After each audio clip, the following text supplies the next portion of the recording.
The GPX 5000 and GPX 4800 will locate gold in all types of ground, especially highly mineralized ground conditions, with a greater efficiency than any previous detector. Now, in this next video presentation, we'd like to show you a real-life example of the GPX 5000 in action at the annual MineLabOwners.com rally. Now, over to Gordon in the UK for more details. Thank you, Gary. Yes, we're going to show you a short video which was shot at this year's annual Corf rally, and it features Neil Jones, who is using the GPX 5000 at the top of the hill. Now, he was making some really good discoveries at very impressive depths. But before we watch this, let's have a look at the settings that he was using. Now, the settings were very simple. He was using normal timings, and he was using the general search mode. Now, the only changes we made to that search mode is that we added a discrimination level of 7, and we turned up the RX gain to 15. So there are the settings, very simple. Over to Neil to show you what he found. Now, this area has been pretty much detected for years, so there's probably, ordinary detectors aren't finding much, but the GPX 5000 is just pulling out those really deep ones that we've never seen before. I think, how many you've got so far? Oh, he can't hear me, he's got his headphones on at the minute, but I think he's got 11 coins already from sort of this general area around here, where the soil's a lot deeper. Just about every other detector has been used on this, so to find any coins is a miracle. But the GPX 5000 has really sort of revitalised the detecting on this side of this hill.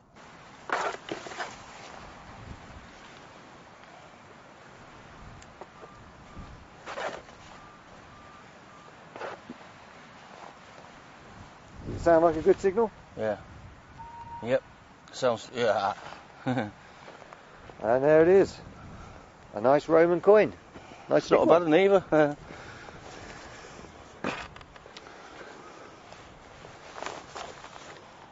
So what's that, number?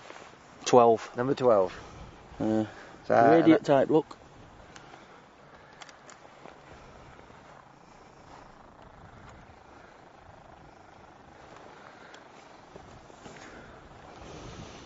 So how deep do you think that one was? Well, what's that? Looks like 12 inches. Yeah. Took some digging. It's much nuts, this. Yeah. Right, let's have a look at your other coins then. Now we're here.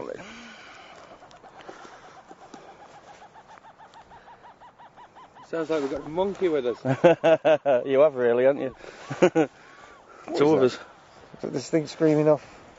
Yeah. Shall we switch it off a second? No, I'll do it here. Yeah. Oh, has he done it? Yeah. My God. And they're big coins. Yeah. When we've been detecting up the top there, all that are left are the really tiny ones that everybody's missed. But these I've hammered this with each rack to pieces. Yeah. No signals left. And this is what I've pulled out of this tiny little area. And that's because the stuff here is a lot deeper here, isn't it? So there's some depth. Mm-hmm. Wow. And they're nice coins. I'm gobsmacked. Yeah. Yeah, there's people down on the campfield that they say that they're not going to bother coming up here now you've been over it with us. I'll have to buy one of these then, won't I? Right, so go on, let's find another one then. Let's see you do it again. Because I'm sure that everybody want to see one detected and dug right from fresh. So I think this area, there's been a lot of rabbits in the past around here, so some of the coins are really buried quite deep. So it'll be interesting to see if Neil can winkle one out. Really faint one here.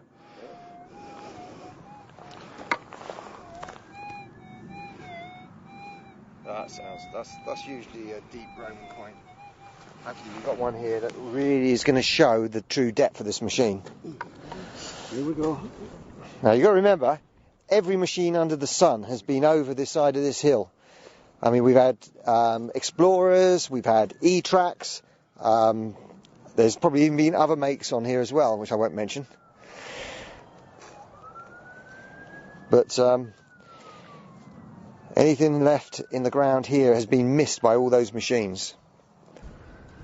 Oh, that sounds good.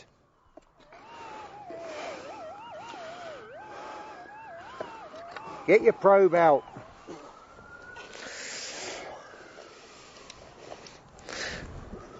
So what make of probe is this, Gary? Is it a detector probe? Uniprobe. Uniprobe.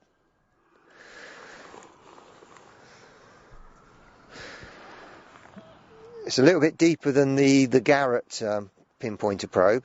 Quite a bit, actually. Yeah.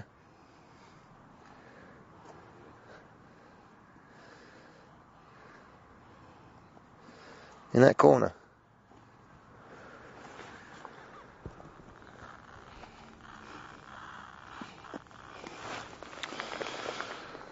So what do you think? He can't actually hear me. The earphones are so close fitting he can't hear a word I'm saying. Can you, Neil?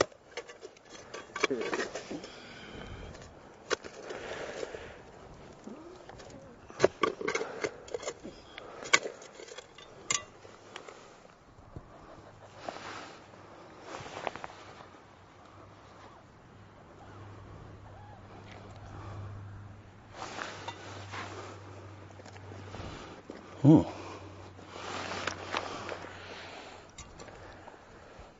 So it seems to be out of the hole.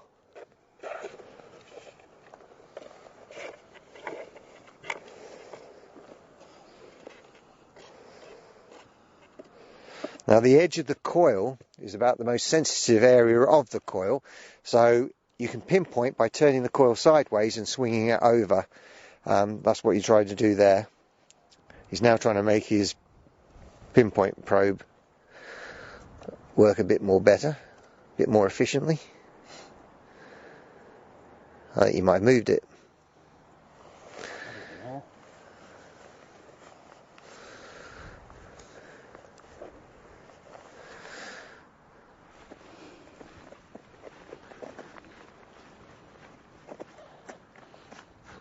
Still in the bottom.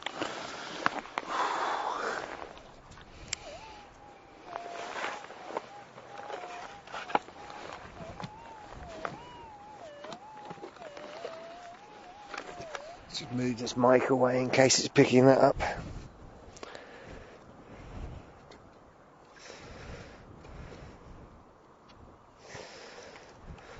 Go deeper.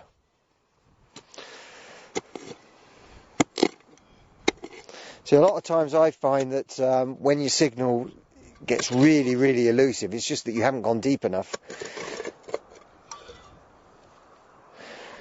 I mean, this detector is phenomenally deep.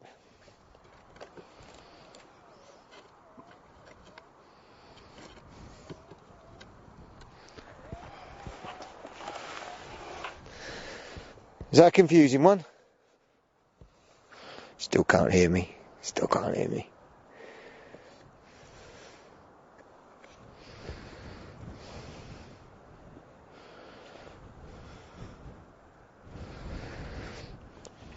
Of course, one of the problems with a big coil is pinpointing before you start digging.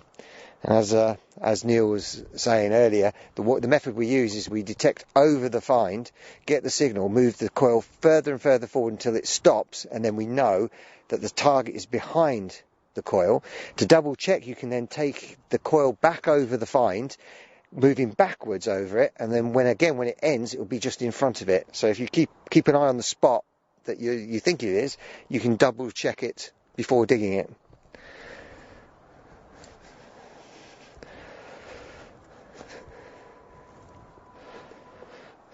It's getting into an impressive hole now. Bloody hell.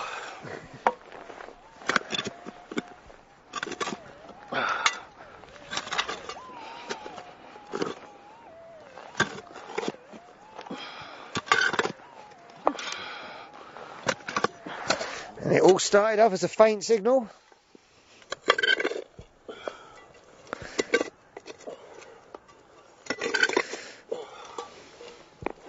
You're down to bedrock nearly.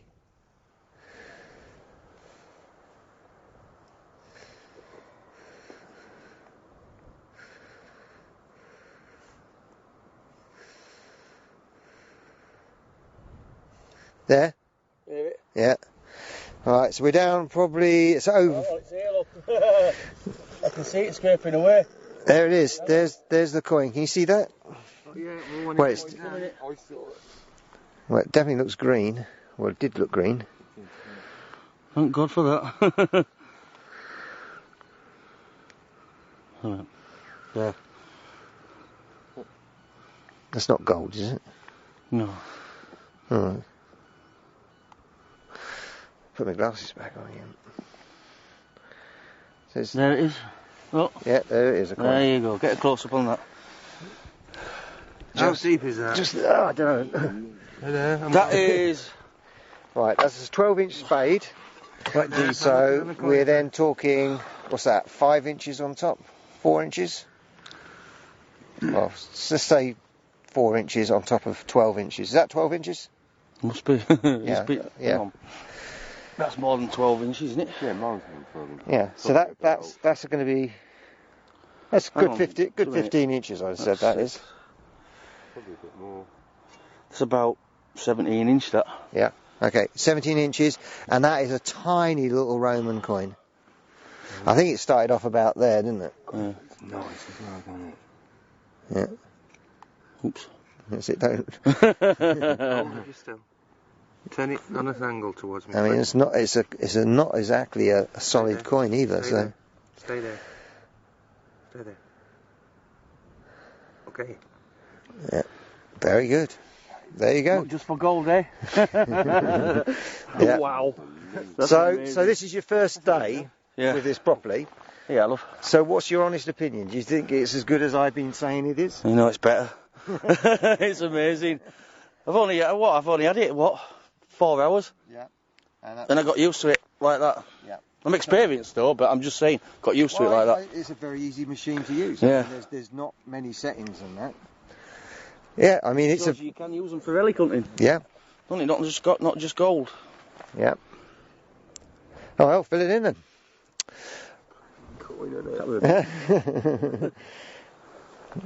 There, love. That is one hell of a hole though. So when are you getting your one? Next week. I want one. Yeah. Wow. What? Does it come with that coil or is that a special? That coil is an extra coil. It's a 15 by 12 commander coil. I think they retail around about the 250 mark. Actually, I think they may have gone up a bit. So, but don't underestimate the standard coil. The standard coil, I found more with the standard coil, and we were hoping to get out onto some really mineralised land where it really does go well. Is the standard coil. Use it in fine gold timings, and then the discrimination just works like a dream. When I was at Mark's 3 Counties dig, that was putting coin after coin. Well, I got a minimum at 9 inch, didn't I? Yeah, so no problem. That was the first place that Neil tried it. Second signal minim. Yeah, so come on. Right, well, that's it. I hope you enjoyed the little video. Neil actually rang us up to say that he'd had over 10 coins. That's why we rushed up to actually film him. And he's going to carry on now, and we're going to try to get back down the hill. And I was just amazed at this thing. Wow!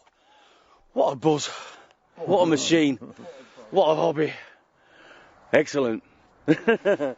If you want to see the detailed results of Neil's finds, go to minelab.com and check out his success story. We look forward to seeing you again as we share with the MindLab global community further insights into the world's best detection technologies.